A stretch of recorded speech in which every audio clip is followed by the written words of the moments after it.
She collapsed, clutching her newborn. No one helped. Until a mysterious millionaire lifted her into his arms. The apartment was suffocating. A one-bedroom barely holding together at the edge of the city. Peeling paint curled from the walls. And the distant wail of sirens echoed through the cracked window panes. In the hallway, the overhead light flickered like a dying star. Lisa stood barefoot on the cold linoleum, cradling her newborn son, Luke, against her chest. The flimsy hospital bracelet still clung to her wrist. She hadn't even been home for a full day. Jason stood by the door with his coat already on. His voice as sharp and final as a slamming door. "You're not bringing that baby back into this house, Lisa." "I'm done."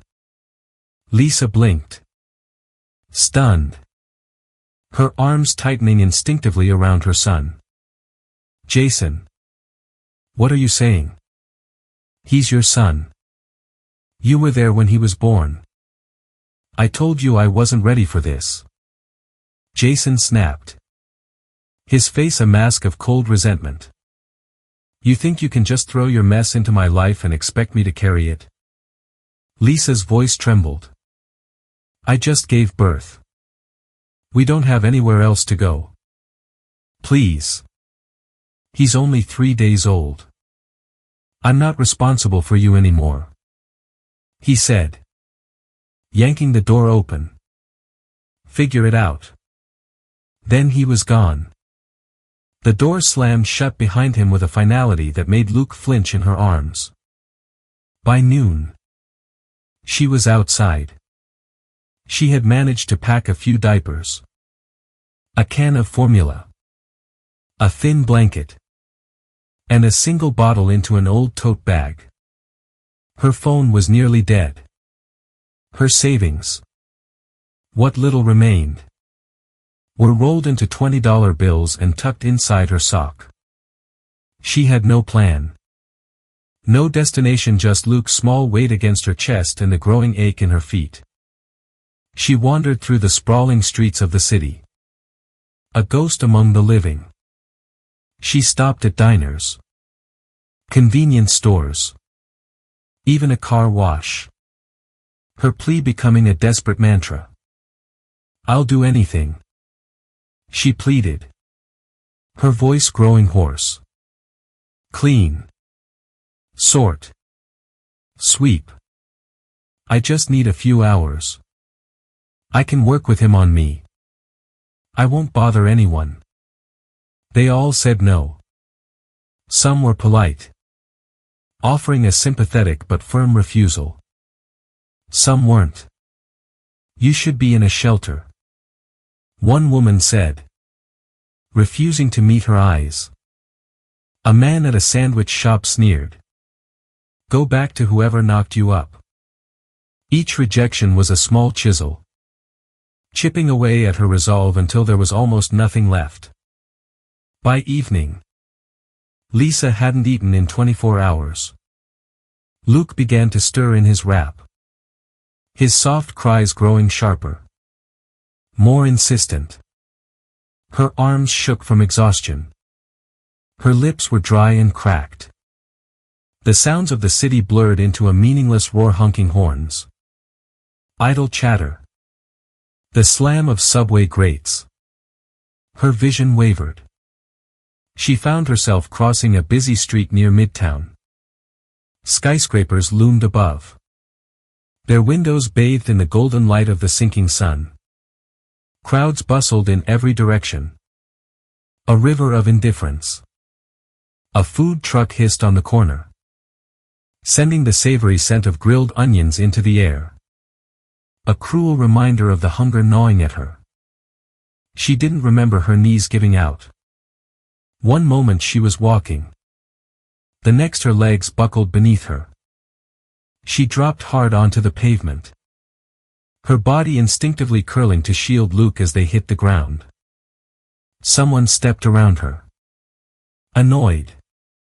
Another person glanced down, then walked faster. Lisa opened her mouth. But only a dry whisper came out. "Please." A man in an expensive suit looked down at her, scowled at the inconvenience, and kept walking. Her body curled more tightly. A protective shell around Luke. Her head felt heavy. Impossibly so. "I'm sorry. Baby." She whispered into his soft hair. "I'm trying." Then. Tires screeched. A black Bentley cut across traffic and pulled up sharply to the curb. The driver barely had time to react before the back door opened and a tall man in a tailored navy coat stepped out. José Marquez Santiago. Entrepreneur. Investor. And the kind of millionaire who made more money before breakfast than most people earned in a year. Didn't usually take this route home. But today. He had asked his driver to avoid the usual traffic jam. He wasn't expecting this. He saw her. The woman collapsed on the pavement. The tiny baby held tightly in her arms. He saw the crowd that had simply left her there. An obstacle to be avoided. He didn't hesitate. In 2 long strides. He was kneeling beside her. "Miss," he said.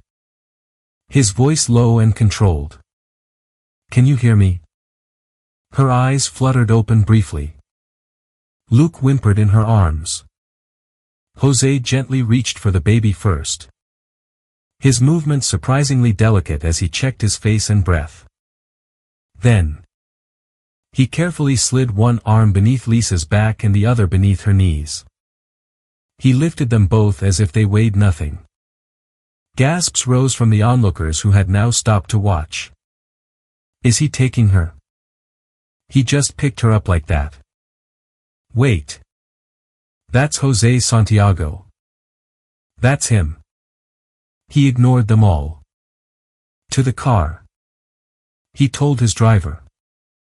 He placed Lisa and the baby in the plush leather of the back seat, adjusting Luke's position with painstaking care. He unbuttoned his own expensive coat, folded it, and tucked it behind her head like a pillow. "Mount Sinai," he said firmly. "Now."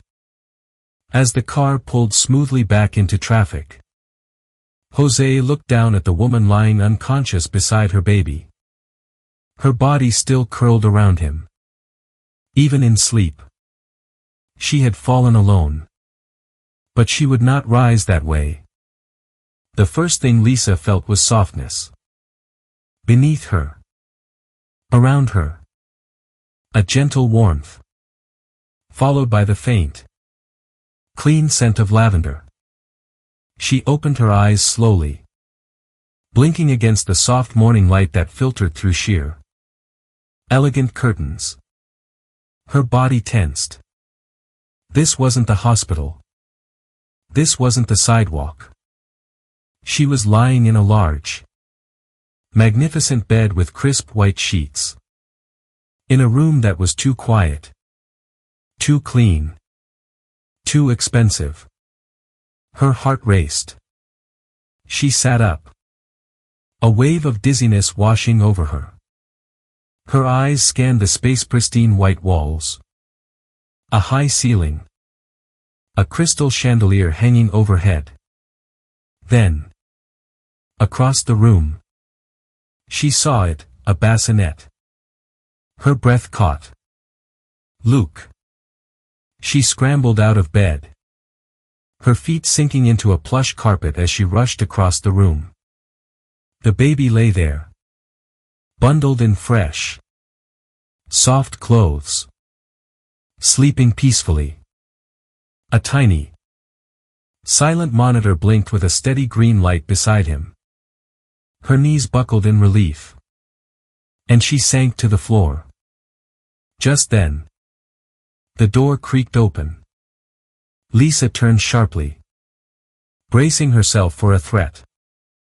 José stood there, dressed in a simple dark gray sweater and slacks. His expression calm and unreadable. She instinctively stepped back. "Who are you? Where am I? Why is my son here?" "You're safe," he said evenly, staying near the door to give her space. "My driver and I brought you here last night. You fainted. The baby was burning with fever." She stared at him, her breath ragged. "You brought me to your house." "To my home," he corrected gently. "You needed help. The hospital gave me your discharge papers. You weren't admitted." "I didn't have insurance," she murmured, her eyes darting around the room, still trying to process it all. "I figured," he replied, his tone still calm. "You are dehydrated. Exhausted." She looked down at Luke, sleeping soundly. Then back at Jose. "I appreciate what you did. Really. But I need to go." He nodded once. "Of course. There's a storm outside. Though. Heavy rain. Your baby still has a slight fever."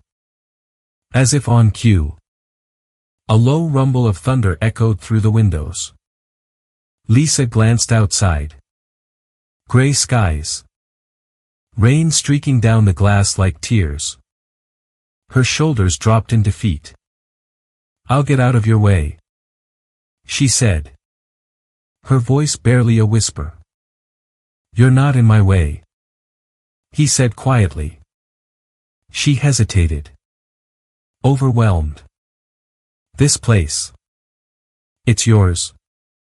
He nodded. "This bed. These clothes. That bassinet. All arranged overnight."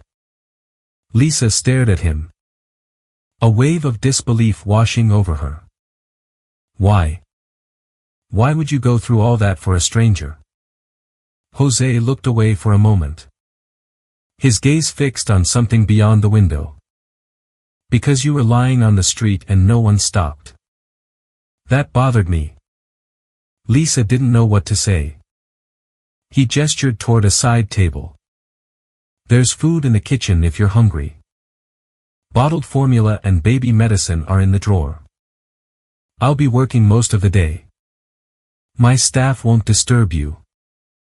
Then, with a short, almost formal nod, he turned and left, closing the door softly behind him. 4 hours. Lisa stayed in the room. Luke's fever eased after she gave him the medicine. She held him close, rocking him gently, watching the rain blur the skyline beyond the vast window. That evening, she finally ventured out into the hallway. The mansion was grand, with white walls, polished marble floors, and a silence as profound as a chapel. She found the kitchen. A bottle warmer sat on the counter next to freshly sterilized bottles. In the fridge, she found containers of ready-to-use baby formula and a bowl of pre-cut fruit for herself. Back in the room, she noticed something she hadn't earlier. A small, handwritten note on the nightstand. "Room monitor is voice-activated. Speak softly and it dims the lights. Emergency button under the drawer. He is safe." It was signed with a single letter, J. She read it twice. Later that night, as Luke drifted back to sleep in the bassinet, Lisa watched him in silence. She had no idea who Jose Santiago truly was or what his world looked like beyond these silent, opulent walls.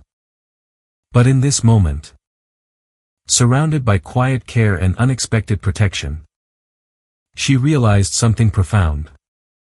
For the first time in weeks, she didn't feel completely alone. The rain stayed for 3 more days. Lisa didn't ask to stay. And Jose never brought it up. A quiet understanding settled between them like a soft mist over the grand house, subtle, wordless, and unspoken. Each morning, Lisa rose early. Though no one expected her to do anything, she found peace in motion. She wiped down the pristine counters, folded blankets that were already perfect, and washed Luke's bottles with meticulous care. She made oatmeal for herself and prepared tiny spoonfuls of mashed banana for Luke, who was now slowly recovering from his fever. Jose noticed. He noticed the way she tiptoed around the mansion, careful never to disturb a single item that wasn't hers. He noticed how she gently patted Luke's back with a practiced tenderness while whispering lullaby-soft, rhythmic songs that carried hints of a world far gentler than the one they had both known. She never sang loudly, just enough for Luke to drift into a peaceful sleep. One morning, he stood outside the nursery door, frozen by the sound. Lisa sat by the window, Luke cradled against her chest. Her voice was low and soothing.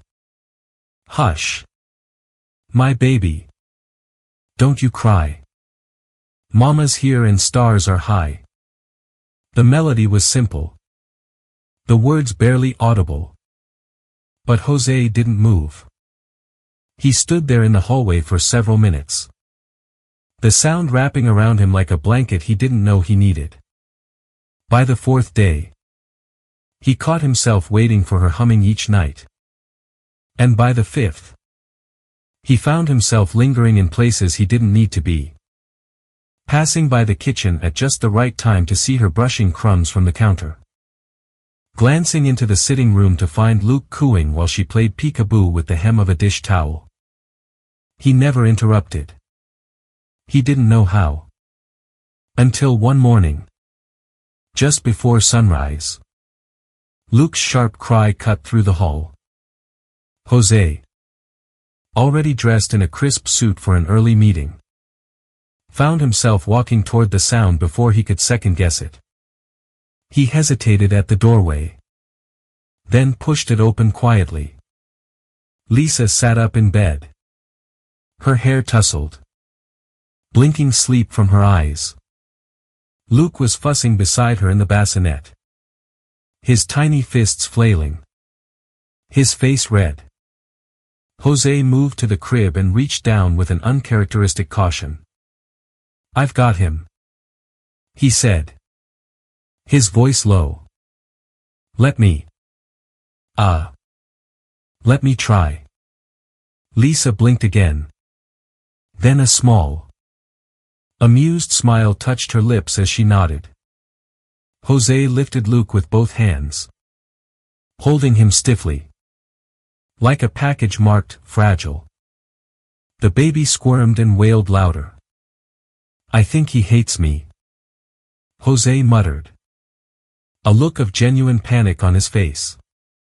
Lisa chuckled softly, reaching for a bottle. "He's just hungry. Here." Jose tried to cradle the baby in one arm and take the bottle with the other. Luke kicked, nearly knocking the bottle from his hand. Okay, Jose said, flustered. "I'm a CEO, not a baby whisperer." Lisa smiled as she took Luke back, rocking him gently while offering the bottle. Within seconds, the baby calmed, his cries softening into contented gurgles. "You're doing fine," she said gently. Jose exhaled, a wave of relief washing over him. "You make it look easy." "It's not," she said, her eyes focused on her son. "But he's worth everything." Jose stood quietly for a moment, watching them. Something shifted in him, slow, quiet, but unmistakable. Later that evening, when Lisa returned to her room after giving Luke a bath, she found a package placed neatly beside her pillow, a large bundle of newborn diapers. High quality and organic. And a folded note. She opened it with careful fingers. "You are not alone." No signature. But she knew. Lisa stared at the note for a long moment. Then looked toward the hallway where shadows danced just beyond the door frame. She pressed the paper to her chest.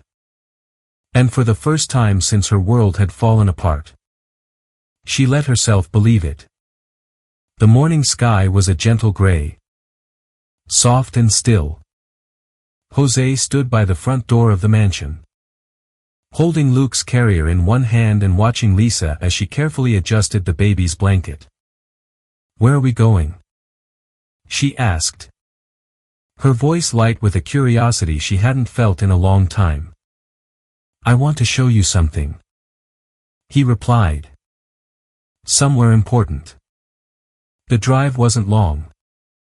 They passed through neighborhoods that shifted from polished and pristine to plain and practical. The high-rises giving way to smaller brick buildings. Eventually, the car pulled up in front of a modest community center with peeling paint and a crooked sign that read, "Hope Haven Foundation."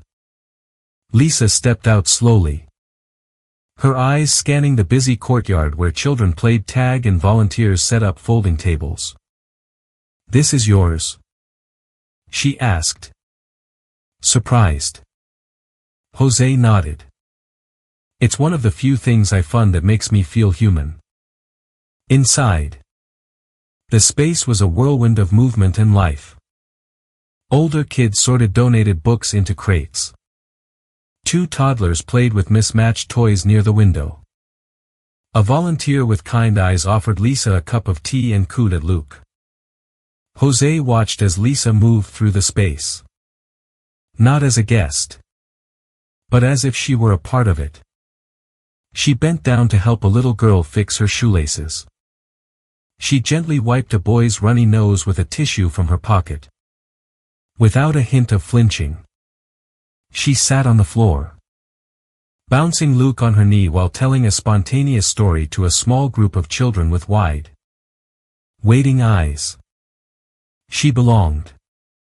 And for the first time, Jose realized she wasn't impressed by his name on the building or the framed articles on the walls.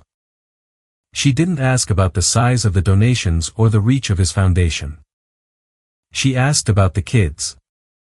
"How long has Jamal been here? Does Emily have asthma? Do the volunteers rotate? Consistency matters for them." He found himself answering, following her lead as she asked questions no other guest had ever bothered to ask. "You don't see this as charity?" he said, almost to himself.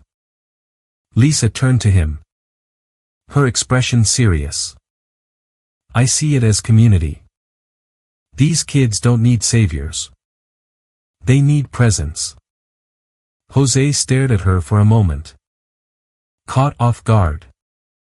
Not by her words, but by the profound truth in them, spoken like they came from somewhere deep and real. That afternoon, one of the staff members mentioned it was a young boy's birthday. Milo, turning 9, was quiet and shy, with no family to speak of. Jose was ready to send someone out for an expensive cake. But Lisa had a better idea. "Do you have flour? Eggs?" she asked. "Let's bake it."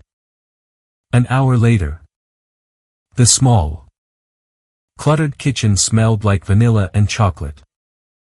Lisa mixed the batter, with Luke strapped to her chest in a carrier, swaying contentedly as she worked. Jose, a man who commanded boardrooms, found himself cracking eggs. A dusting of flour on the sleeves of his designer shirt. They laughed when the batter splashed. Lisa playfully smudged a bit of frosting on Jose's nose. And he didn't even flinch. That evening, they sang to Milo in a room full of clapping kids. The boy's face lit up like a lantern when Lisa handed him a gift-wrapped book she'd found in the donation pile. In that moment, Jose saw something shift in the boy's eyes, a flicker of trust. Of being truly seen.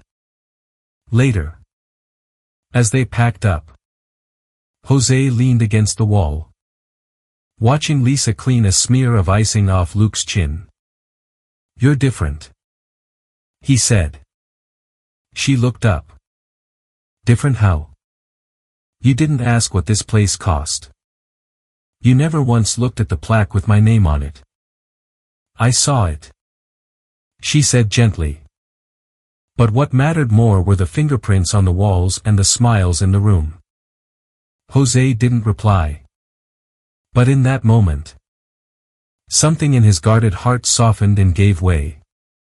He didn't know it yet. But Lisa had just walked into the one place he thought no one could ever reach anymore. The storm rolled in without warning. Gray clouds coiled low over the mansion like a tightening noose. Thunder rumbled through the hills in deep, deliberate pulses. The wind bent the tall trees along the driveway, whispering warnings that no one inside seemed to hear yet. Within the grand halls of the estate, the atmosphere was deceptively still. Firelight flickered gently in the sitting room, casting soft glows on polished wood and velvet. Jose sat by the hearth, a leather-bound book open in his lap but unread. His thoughts adrift until the sharp, unmistakable staccato of stilettos echoed across the marble foyer. He looked up, his brow furrowed. Karen Aldrich swept through the front entrance without knocking. Her long tan coat impeccable despite the growing drizzle outside. Raindrops glistened like diamonds on the hem. But not a single strand of her golden hair was out of place. Her presence alone chilled the room by several degrees. It wasn't the weather. It was her. Karen. Jose stood slowly, surprised. "Jose. Darling," she said with a honeyed smile, stepping further into the room as if she owned it. "I was in the neighborhood. Thought I'd stop by." He didn't respond immediately, his gaze drifting past her toward the baby blanket folded neatly over the arm of the couch. Her eyes followed his movement and narrowed. From down the hall, the faint cooing of a baby and the soft hum of a lullaby filtered into the room. A sound so gentle it seemed unreal. Her smile faltered. Moments later, Lisa entered, cradling Luke against her chest and rocking him gently. Her steps slowed as she took in the sight of the unfamiliar, impeccably dressed woman in the room. Karen's eyes narrowed into icy slits. "Who is this?" Jose rose fully, his voice even. "This is Lisa. She's staying here with her son." Lisa's voice, though quiet, carried a calm strength. "Just until we find stability.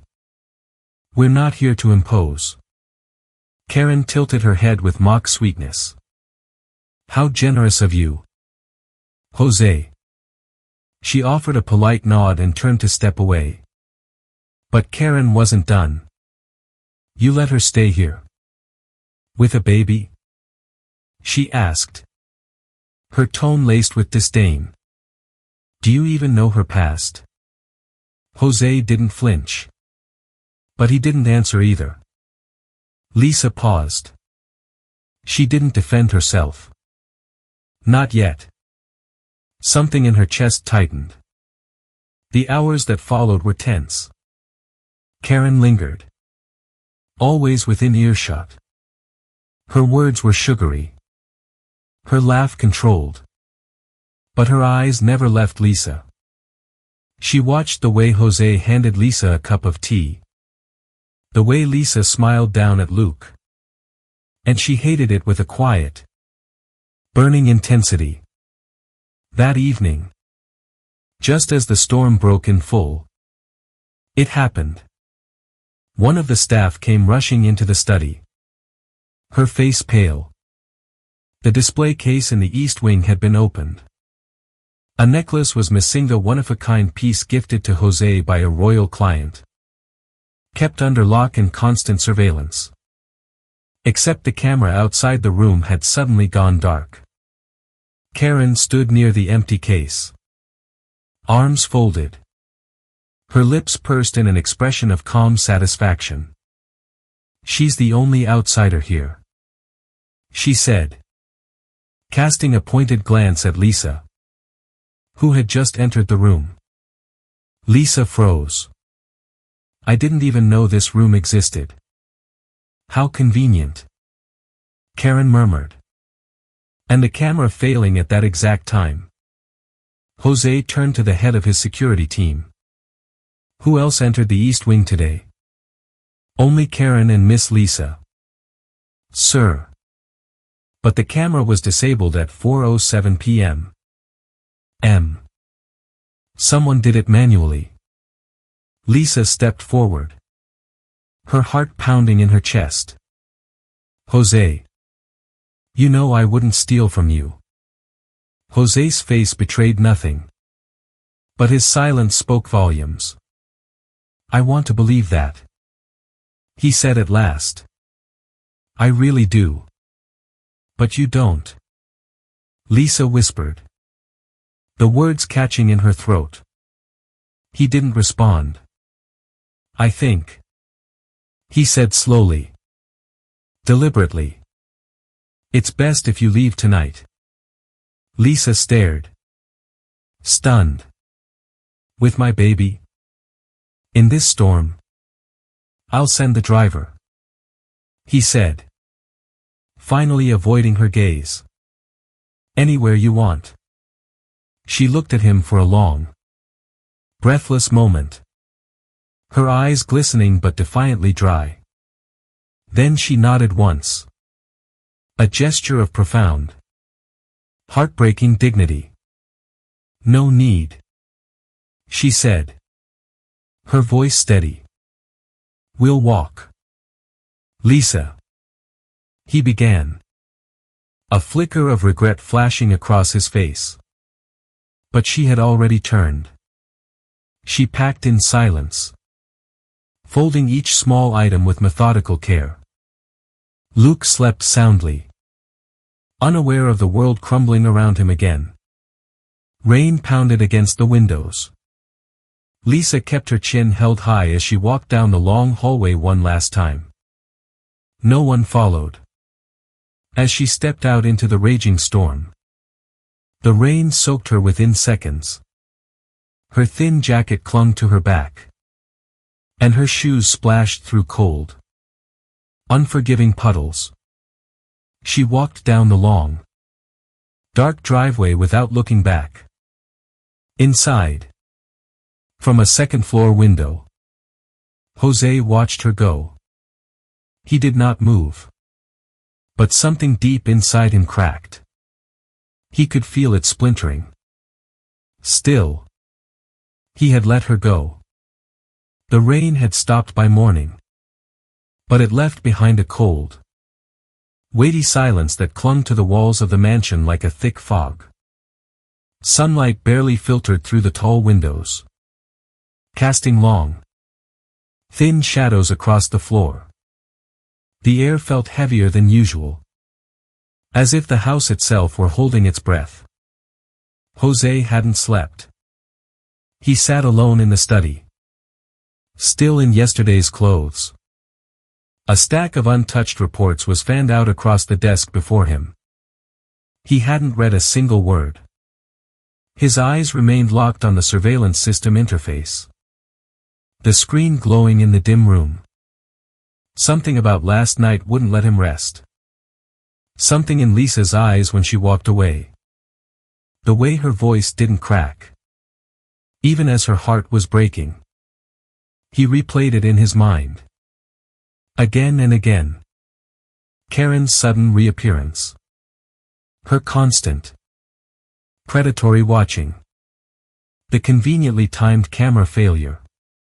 The missing necklace. And the damning silence that followed.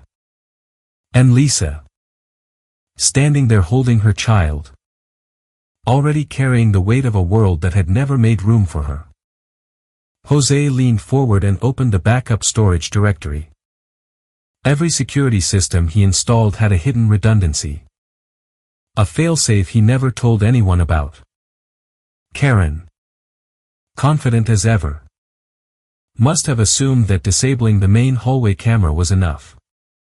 But she didn't know he had insisted on a second internal feed that only he could access, buried behind layers of encrypted firewalls. He scrubbed through the footage. And there it was. Time-stamped.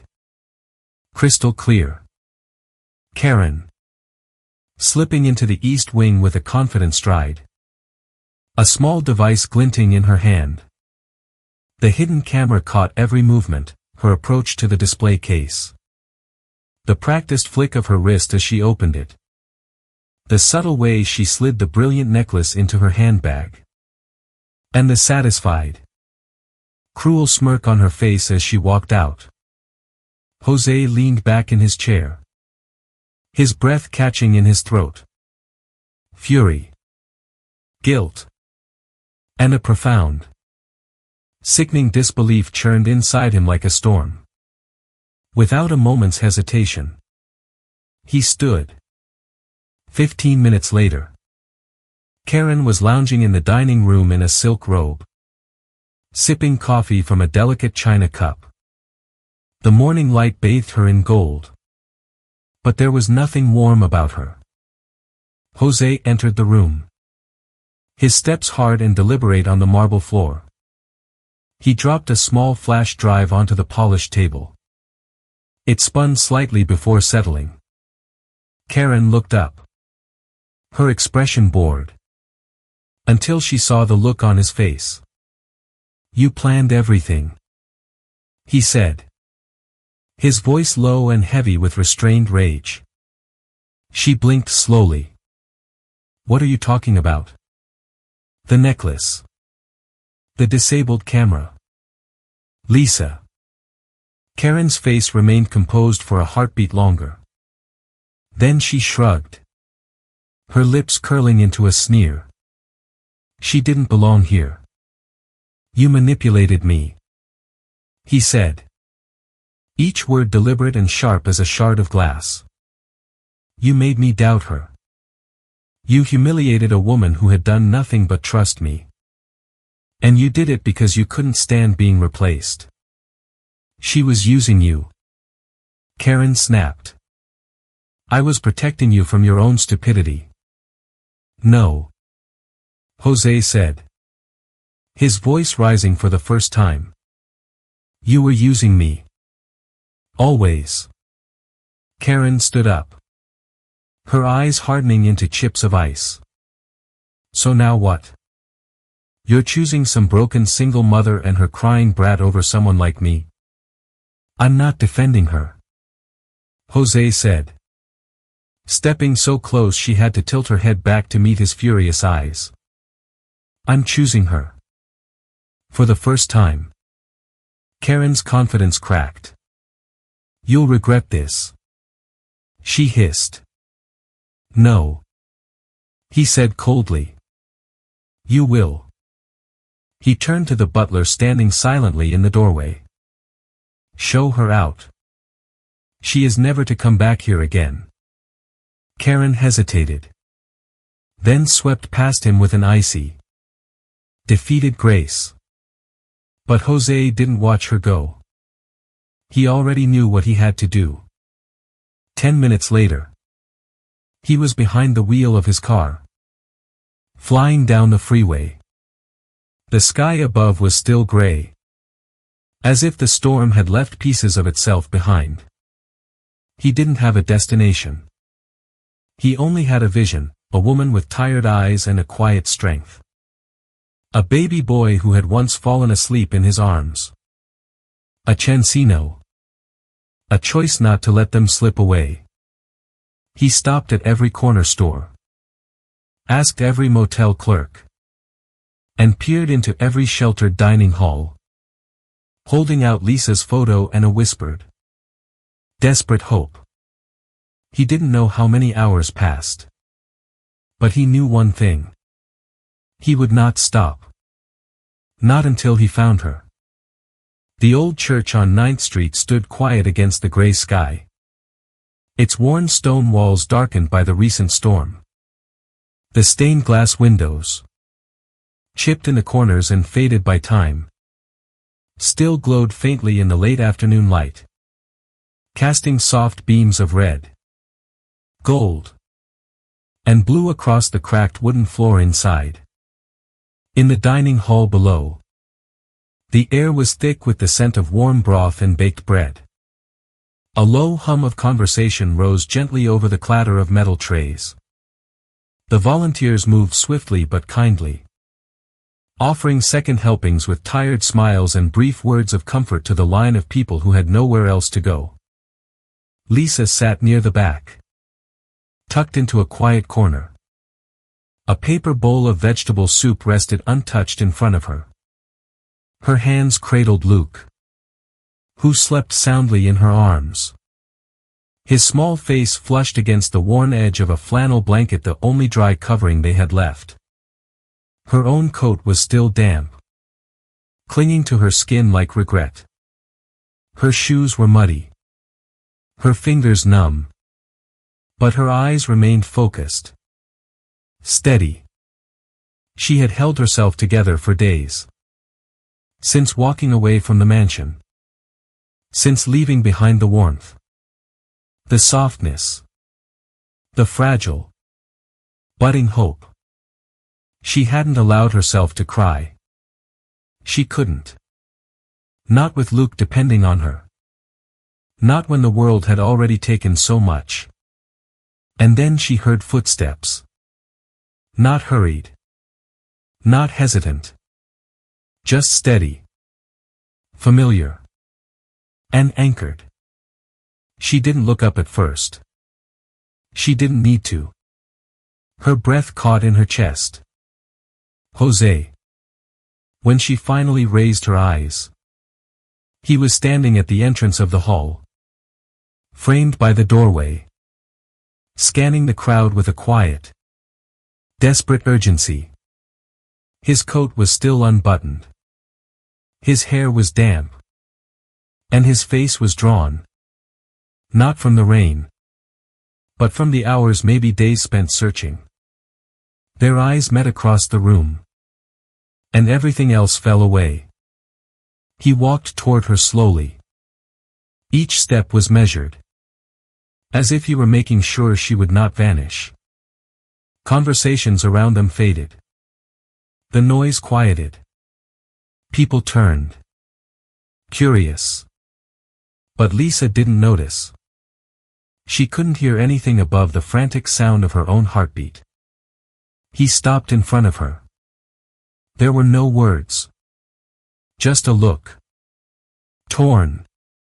Remorseful. And utterly real. Then. He knelt. He pulled off his own coat without a moment's hesitation and draped it over her shoulders. It was still warm from his body. The gesture was gentle. Almost reverent. Only then did he speak. His voice low. Barely above a whisper. I'm sorry. Lisa's grip on Luke tightened. Her jaw clenched as she held back the tide of emotion rising in her throat. For a moment. She said nothing. Then she looked at him. Really looked. And what she saw wasn't guilt. It wasn't pity. It was the face of a man who had been terribly wrong and wasn't afraid to admit it. Thanks for coming back. She said. Her voice soft and hoarse. A single tear slipped down her cheek. She let it fall. Jose swallowed hard. His own eyes damp. I was wrong. About everything. I let someone twist what I knew in my heart about you. I doubted you when all you ever showed me was honesty. Lisa shook her head slowly. It's okay. No. He said firmly. Emotion thickening his voice. It's not. You and Luke deserved better than what I gave you. His eyes dropped to the sleeping child. Then returned to hers. I didn't come here to save you. Lisa. He said. I don't want to rescue you. I just want to walk with you. Wherever you go. However long it takes. She stared at him.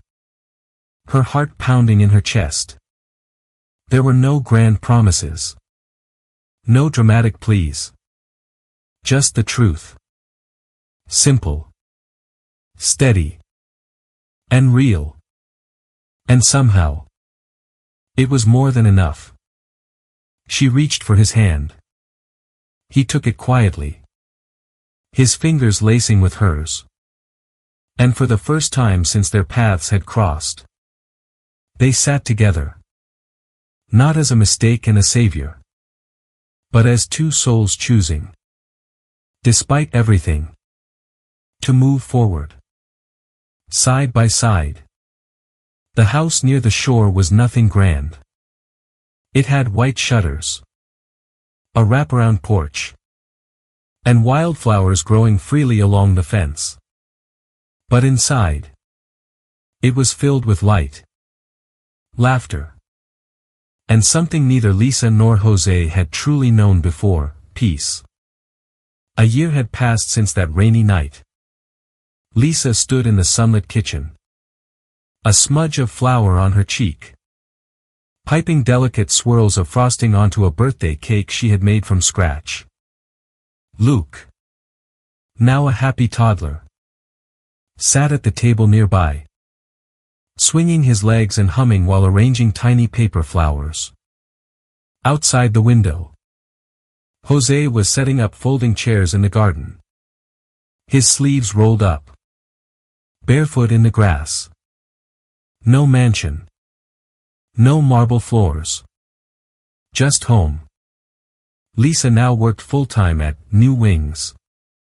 A non-profit she had helped Jose establish. Dedicated to supporting single mothers. Every morning.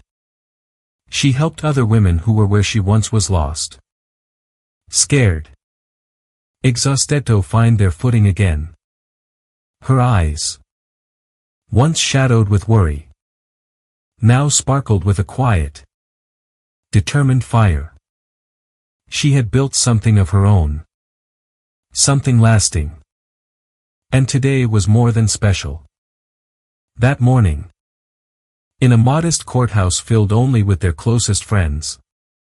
Jose had signed the final papers. He was now. Legally and proudly. Luke's father. There were no cameras.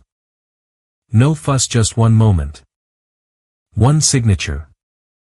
And a little boy who threw his arms around Jose's neck and whispered. Dad. For the very first time. Jose had held him tightly. His own eyes wet. Whispering back. I've always been. Now. As the sun dipped low and the garden filled with the soft sounds of music and chatter. They stood together at a makeshift altar beneath a trellis of climbing vines. Friends from the Hope Haven Center and New Wings surrounded them, the people whose lives they had touched. And who had touched theirs in return. There were no reporters. No designer gowns.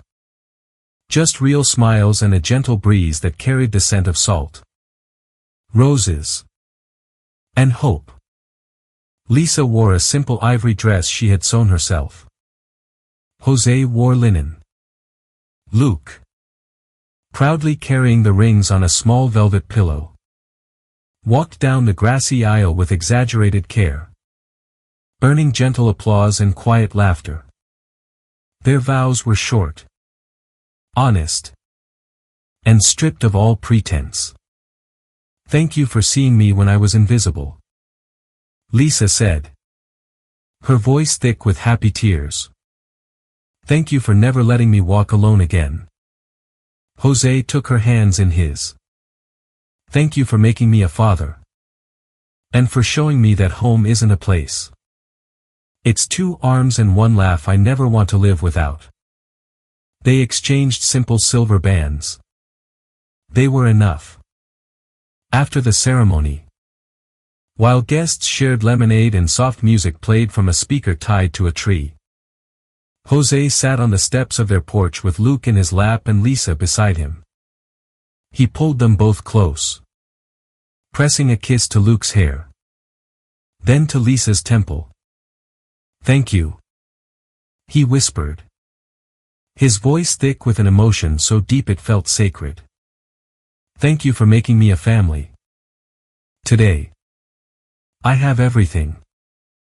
And as the first stars blinked to life in the twilight sky, Lisa rested her head on his shoulder.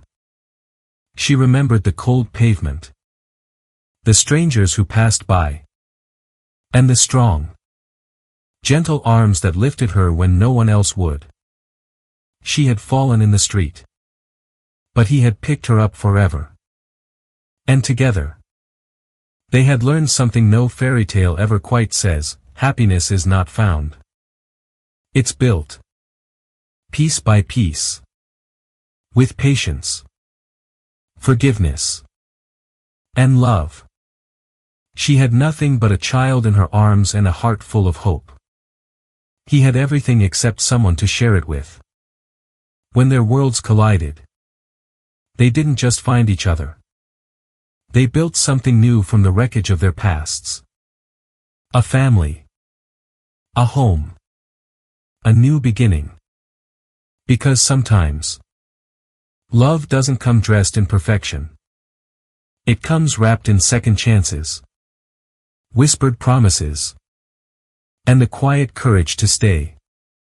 If this story moved you and reminded you of the incredible strength we carry within us and the beautiful love we can build, don't forget to subscribe to Soul-Stirring Stories. Here, we believe in real, deep emotions and the power of healing hearts. Hit that subscribe button. Turn on the notification bell. And join us every week for more unforgettable journeys of hope, compassion, and the beauty of ordinary miracles.